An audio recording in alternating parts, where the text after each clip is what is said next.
Hannah, what faith do you follow? I'm an unorthodox Christian. What does that mean, unorthodox?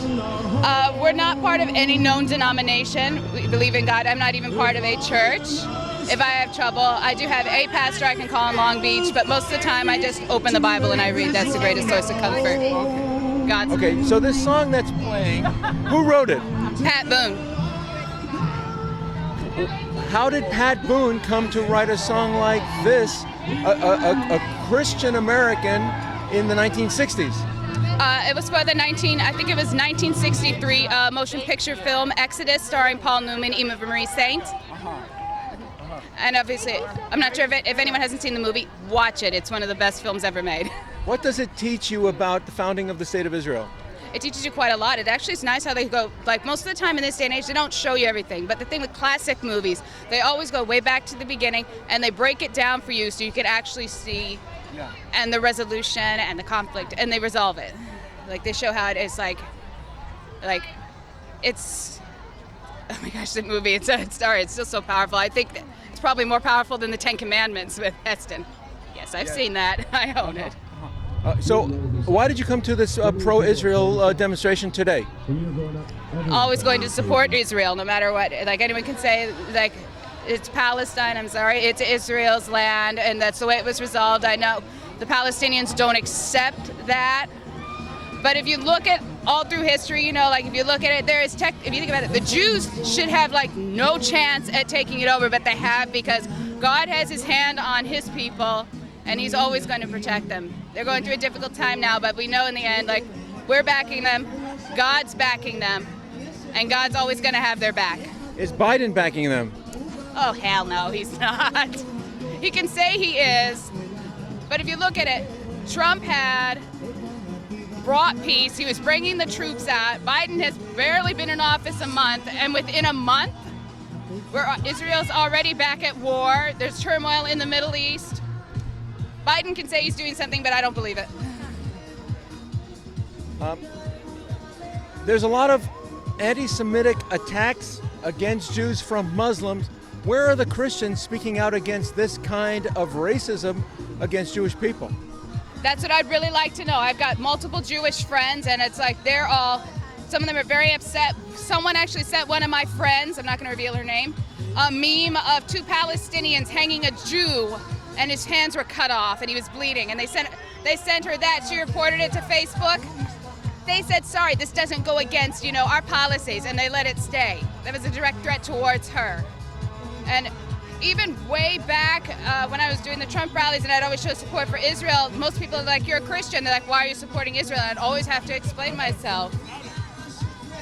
And I had one friend, like she came up somewhere to a studio, and she when she saw me walk in, she started crying and she was hugging me, and she's like, I'm like, what did I do? She's like, you're pro-Israel. She's like, I wasn't expecting that. I'm like, why wouldn't I? I'm like, I'm a Christian. I believe in God. Why wouldn't I support Israel? Have you experienced anti-Semitism in the black community? Among the black community? Well, the black community has banned and disowned me, but I have seen and experienced some. One of the most ones was like last year, June 24th, outside a rally in Tahunga. We had a Jewish man show up to the Trump rallies. He had an Israel flag, and the Black Lives Matter group started shouting, F the Jews, and they chanted it, and then we got it on camera. They denied it.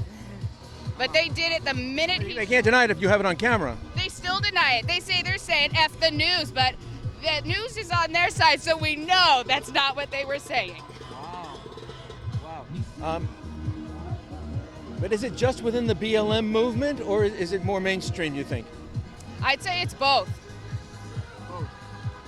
And since we know the BLM movement has they've already come out pro-Palestine, we already know where the roots of origin were, so you can bet BLM is definitely anti-Israel.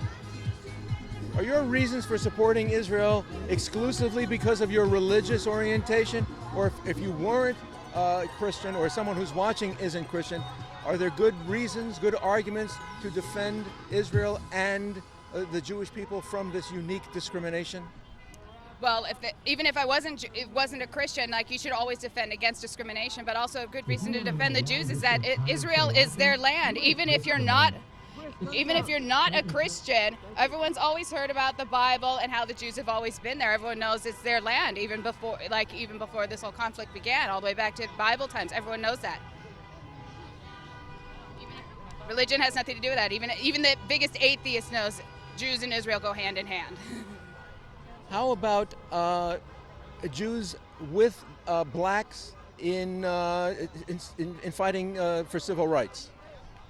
Well, let's not go into the blacks about civil rights. As you can tell, obviously, I'm obviously not very big with the black community, especially when I have a brother who's a black police officer. So, trust me, the black people have no problem saying that he deserves to be dead and he's not a black man.